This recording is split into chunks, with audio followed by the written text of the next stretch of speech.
He has worked for 24 years in the corporate sector, most of which was at HSBC, where he has played multiple roles, including regional marketing head for Middle East and Africa, head of consumer products for Asia Pacific, consumer banking head for Indonesia, CEO and president director of Bank Economy, etc. He quit his corporate career and switched to the social sector 5 years ago with the Azim Premji Foundation, where he was the head of education, leadership and management. Ladies and gentlemen, please help me welcome on stage Mr. Ravi Sreedharan. So Pramod, your plight is something that I suffered thereafter at 2 years at IIM Ahmedabad. We were at two ends of the spectrum. You know which end he was. I will not tell the audience that. So I sort of made a lot of notes before I came here, and I have some 12 pages of notes, except that between Ashish and Pramod, they've done a much better job of saying what I was going to say. Thank you so much for really sort of, setting the stage for me to talk. But it felt really nice sitting there in the middle because the two pillars of strength for us were on my left and my right. And that's the honest truth. So I remember when we just started talking about the idea, and Sharad asked me if you wanted to get some of the best people, who would you want to get? And the two names, if I had picked, would have been the two of you. The reason is that we want to build an institution. And we were looking for people who've built institutions in the modern era. I come from BHU, which was built by Madan Mohan Malviya ji. Those are great names I've lived with and I've grown up with. In the modern world, in modern India, I can't think of better names than Ashish and Pramod for having built some great institutions. And we're all at the early stages of that institution. I'm sure they've got a couple of centuries, if not more, in the future for this institution. So our story is all about institution building. As you can see, I've sort of moved off from my script because they've said most of the things I have on my script. It is about institution building, but let me start by saying that the social sector has a serious problem. The unsolved problem that Pramod referred to earlier. So Ravi, you can take credit for that sitting in the audience today. But that's the fact that there is an acute shortage of good leadership and management talent in the development sector. And this is not the four of us saying, or Pramod and Ashish saying it, but this is the hundreds of people we've gone around the country talking to who are associated with the sector one way or the other. Either they're working in the sector, or they're teaching in the sector, or they're funding this sector, or they are entrepreneurs in this sector, and all of them universally said that yes, that is a serious shortage. And it manifests in very different ways. So if you talk to one of my friends in the US who's funding us, he says, we would like to send a lot more funds into the country, but I wish there was good leadership talent there who I could trust this money with to work with. You go to the government says, I wish the NGO sector understood the role of the government and where the NGO can really play a role and how leadership and understanding what the vision and mission of an organization should be all about. You talk to an Ashish Dhawan, he struggles to find a CEO for his organization because you don't find good people coming. So who fills these two slots? Who fills these slots? It comes from two sources. The first is, people who are working in the social space, grassroots work, typically students who've done an MSW, really passionate, hardworking, very knowledgeable, very technically sound people, and eventually have to take on organizational roles. Whether it is fundraising, it's process management, it's talent, it's relationship, it's stakeholders, you name it, they have to get into that. And they haven't been prepared for that. They actually don't even have the DNA for that. They don't even enjoy doing it, to be honest, other than the few who will obviously learn it because they're really good at what they do and passionate about it. But there isn't a structured way of doing it. So that's one lot. And the other lot are actually people like myself who come from the corporate world and come in and sort of take on leadership roles in the social sector. And I think they do more damage than anyone else because they come with these ideas of which all go back to industrial revolution and capitalism, which is efficiency and effectiveness and stuff like that, which I realized after 3 years, at least my first 3 years at Azim Premji Foundation, are completely misplaced. So a lot of the intuitive ideas that come out of business management are absolutely and outrageously misplaced in this space. Now, once you unlearn and you go back to understanding society, understanding social state, understanding human beings, understanding the forces that work within the social structure, a lot of those experiences then come good. So that's the whole point about development management. We scored the world for understanding what is the sort of literature, if you like, on development management across the world. And the interesting thing is that development management, the largest decibel levels, if you like, come from management schools. So every management school worth its name in the world is now talking about development management. But they all come from this hypothesis that management has helped businesses tremendously and created the biggest prosperity human mankind has ever seen. Surely we can help the social sector. And our view is that that's misplaced. And that just doesn't work. These ideas that come from industrial revolution, production, all those words, which is your efficiency, effectiveness, return on investment, all have to be redefined. Unfortunately, there isn't even a language out there to define development management, because the only way we can think is industrial. Everything is about numbers, everything is about a sequence, everything is about structuring. We don't even have a language to think beyond that.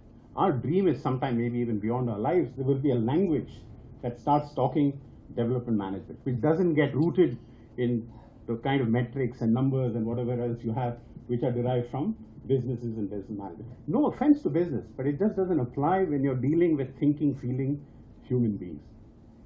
So we've been looking around, and the kind of, if you like, body of knowledge out there, it would be unfair to say there isn't a body of knowledge, but if you see the way the body of knowledge is applied in the business schools, it is misplaced. You have the public policy schools that try to sort of talk about social change through public policy as a lens. You have social work institutions which say that actually management is not something you really need. What you need is good social work.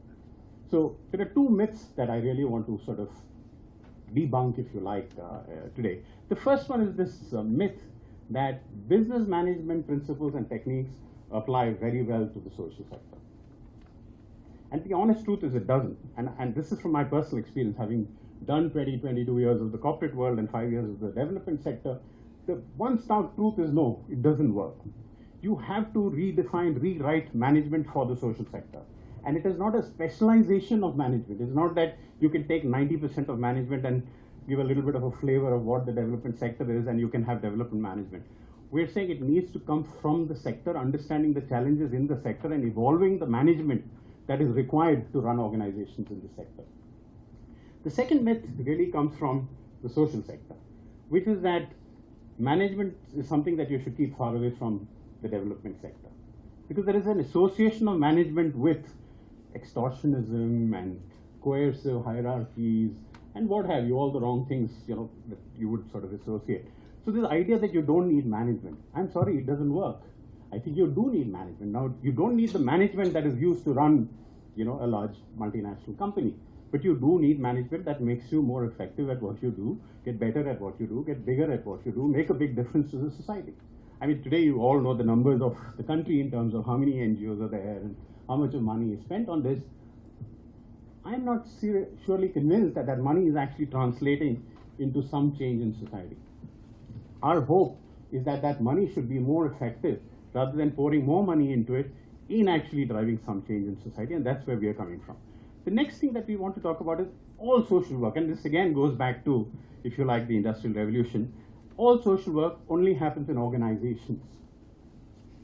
And we still haven't come up with these ideas of how you can have a unstructured fraternity or sorority of people who are working in the space, all of it, whether because company law defines it that way, trusteeship and the Societies Act defines that way, you're in an organization. So social work is happening in organizations. And if you don't know how to build organizations, grow organizations, make them strong, make them effective, the work that you do suffers. There is no way you can sustain good social work unless you know how to run organizations. And that's the simple point we're making. And the way you run organizations is not necessarily what a CEO of, you know, a Unilever or a Coke or a Pepsi or any of those companies would be able to do. This requires a very different type of management. So those are some of the key principles based on which sort of we've come into the space. We started as 4 people. It was one of those ideas where we said that, you know, if you had everything, you know, if you didn't have any constraints, what would you do? And we said, well, we'd like to build the world's best institute for development management. It might sound like very big words, but, you know, I'm reminded of Margaret Mead, who said that, you know, never underestimate what a group of few people who are committed can achieve. And today we are not any longer a small group of 4 people. We actually have 700 plus people who are committed And I mean seriously committed. I mean, the number of people we have talked to and reached out to may be much larger. 700 people, and actually this hall is a microcosm of that 700. So we have people who are philanthropists, we have academicians, you have practitioners, you have corporate people, you have CSR individuals, you have prospective students, and we've been talking to all of them. I think Pramod alluded to that. We believe that if we're going to create this whole space of development management, it has to be through collective wisdom. It has to be through the involvement of every sort of corner of the development sector. And the more we get those inputs into it, the richer will the program be. And we're out on that sort of mission, if you like. I mean, we maintain these databases, and we have each details of what everyone has told us, and so on and so forth. But collective wisdom, and at some stage collective philanthropy, are the combination that we hope to build this institution on. In terms of the program itself, it's a one-year program. I mean, but it is an intense one-year program. It's for 48 weeks. Most one-year programs would run for about 30 odd weeks. So this is a 48-week program, and the reason is a lot of prospective students have told us that if we are leaving jobs and coming, 2 years of salary loss is quite severe. If we can do this in 1 year, if we can work hard and we can finish this, that would be really great. So while we would have preferred it to be maybe an 18-month course, we're working with a 12-month course. We've learned a hell of a lot from that 20 minutes at that South Indian restaurant we sat with Pramod about how ISB was built. And so I had this dream when we started that, we need about 50, 60 crores to build this institution. And Pramod came in and I asked him this question, Pramod, how much do you think we need? Because we need to raise funds. How much do you think we need to run an institution? And he said 5 crores. 50 crores, 5 crores. And he, of course, in the next 12 minutes said, I've done this for 12 years. Let me do the math for you. And back of the envelope, he actually told us how we can do that. So it's not 5 crores, it's somewhere in between. But the fact of the matter is we've learned a lot from some of those experiences. I'll give you an example. So ISB depends quite heavily on visiting faculty.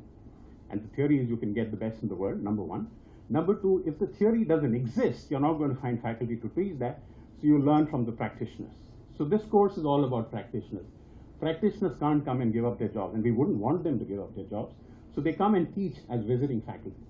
So we have a very heavy reliance on visiting faculty and a heavy reliance on practitioners coming and teaching. It's not an exclusive practitioners club. We have a lot of people from some of the leading universities in the world. I mean, from Harvard, from INSEAD, from various people, London School of Economics, Azim Premji University, Ashoka University. So some of the best minds are coming together, and from organizations. You name a leading organization in this country, and we're in partnership with them one way or the other to come and actually develop these courses and teach these courses. So like Pramod alluded, for the one-year program, it's going to be 8 terms, and it's all 6-week terms. And it's 6 weeks because we can get visiting faculty, and they will be able to spend that much time versus a 3-month. So there's a friend of mine who uses this phrase that our courses are a mix of, some will be sab kuch ka kuch kuch, sorry, I'm using Hindi, and a few will be kuch kuch ka sab kuch. So there is you give a gist of, a wide range of topics, and then you go in depth into specific areas that you want to work on. So that's the whole mindset with which we are working. And there is no course, no academic course, at least in the country, which will have 25% of the time in the field. So 25%, so 2 terms fully are dedicated to actually being out there. And we believe that you need to build empathy, you need to build sensitivity, you need to build understanding, you need to actually feel for things, and you need to spend time there to be able to do some of those things. And the 10 weeks is going to be interestingly split. There's 2 weeks which comes a little earlier in the program, where they just go across the country and see the diversity of the social issues and challenges. And we believe that's very important. You might have already been in social work, but you've been working in HIV, and that's all you've seen for the last 3 years. We want you to get out there and see all the work that's happening. So there is a 2-week sort of a Realize India program that we have. And the other 8 weeks, we want to send a team of people to the organizations we have partnered with to solve real problems. So problems that are important but not urgent, you've not had the time to focus on them. So let's pick those problems, and our students engage with those problems. So it's learning through sort of solving problems and doing in the real world. And we hope we can add value to the organizations, because these students will be coming towards the fag end of the term, so they're already sort of gone through the courses and understand what happens in these organizations. So we think we have a really rich course. The other component of the course is we believe that this is not just about intellectual understanding. We believe there is a very important component of understanding the context. And the third is your personal, emotional, if you like, attachment to the work that you're doing. Unless you have all these three working, it is a difficult space to work in. So the course also has one vertex as the intellectual part, but the other two vertices are about building the social connect, the emotional bonding, social context and the emotional bonding. These are very important for us. We also believe that we need to teach skills. So we'll have workshops pretty much every weekend. It could be on putting a PowerPoint presentation together. It could be about writing a proposal. It could be on writing skills. It could be on negotiation. It could be on simple techniques on research. I mean, you name it. We'll have a lot of those practical things that people can hit the road running. We really want our individual students to go out there and be useful to the organizations that they sort of work for. We're fortunate to have some really wonderful people associated with us. And I mean, you heard about Ashish and Pramad, who are already sort of very much involved with us. And it's amazing how much they are involved, because Ashish, of course, is on our board. Ashish and Pramad are the only two other non-founders, if you like, who are on the board. But their involvement is phenomenal. And that's a commitment that you really see in the social sector. 7:30, I mean, he wakes up at 7:30 too, right? So if he has to meet us, he's had his bath and he's ready. He's not sitting there in his pajamas.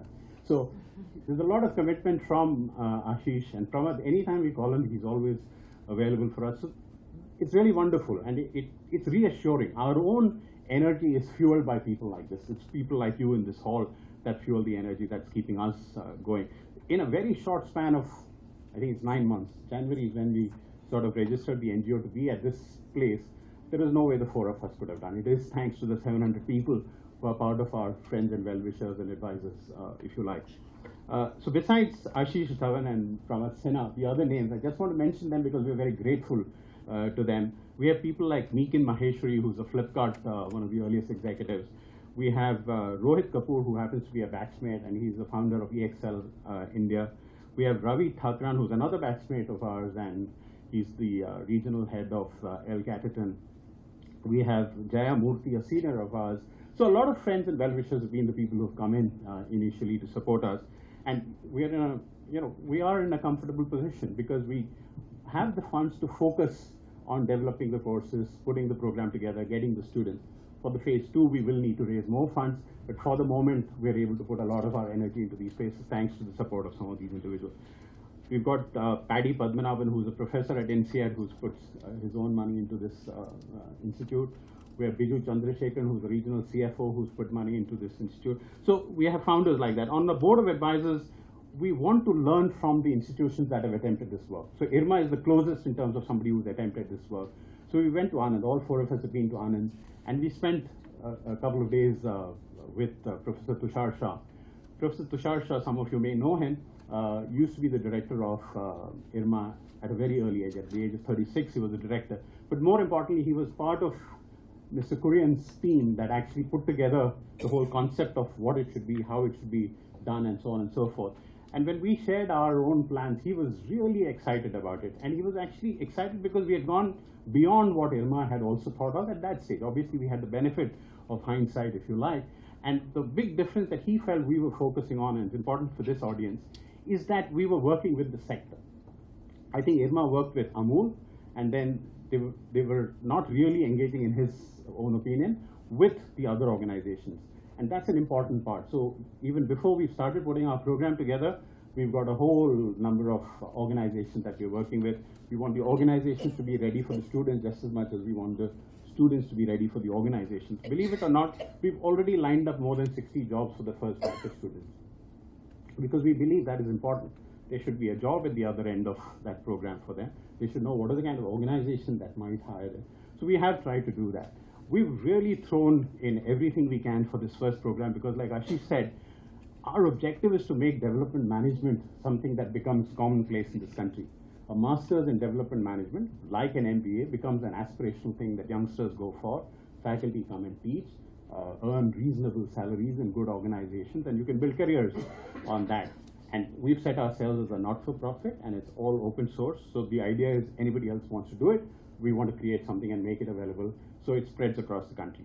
There is more work to be done. It's not just the postgraduate program. There's research to be done. There is understanding various disciplines that need to come into, and it's very different type of research, like Ashish did allude to that.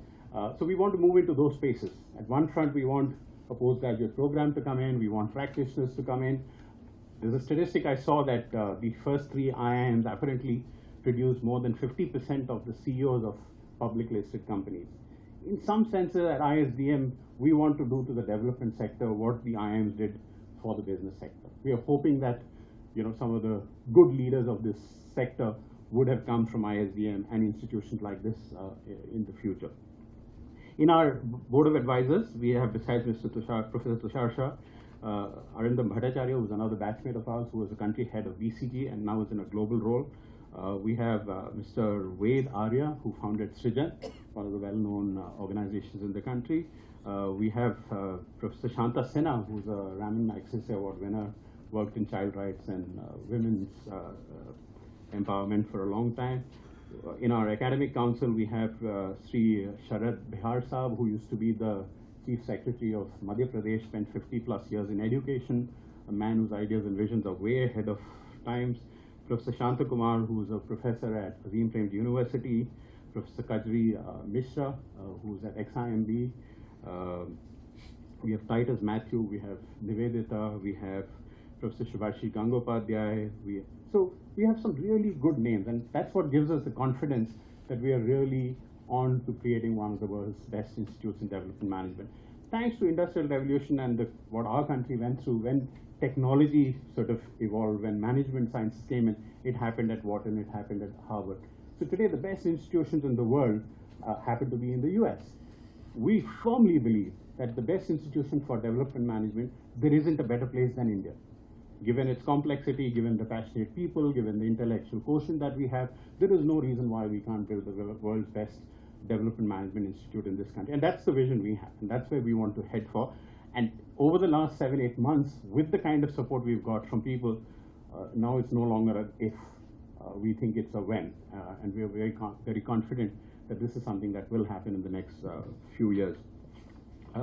We've done a lot of things to try and build the sort of visibility of development management. We have something called Dialogues on Development Management, which several of you have attended in this room, where we just pick a topic on development management and get a bunch of 15, 20 NGO heads to come together and talk about it. And we're slowly raising the bar, if you like, on appreciating and believing in the idea of development management. These kind of sessions we are hoping will further that. My humble request to all of you is to share your thoughts with us and share your thoughts with everyone else you meet on the importance of development management, because this is not going to happen with one institution. It's a whole ecosystem that needs to be built. It's a whole country that needs to believe. It's a whole sector that needs to believe in this. But we are, if you like, the sort of catalyst and the starting point for this. But I think with the support that we can get from all of you, that's a distinct possibility. At this point in time, our focus is to get the best students. We have 100% scholarships available for these students. We have jobs lined up for these students. We have easily one of the most outstanding courses, and I say that because if I could relive my years, I would go do a program like that. And we're looking for the best students. And some of these best potential students, I believe, come and talk to people like you for advice, because we are the people in the sector. Typically, if my friend's daughter wants to get into the sector, he would say, go talk to so-and-so. Similarly, if you have people you believe, hey, you should do this program, do sort of introduce them to us, and we'd love to talk to them and have them come in and become students and go on to sort of shape the development sector, if you like. I'm going to stop there unless the three of you want me to add anything. I'm also conscious of time, because I also hope we can have a little bit of an interactive session. Thank you so much. Thank you.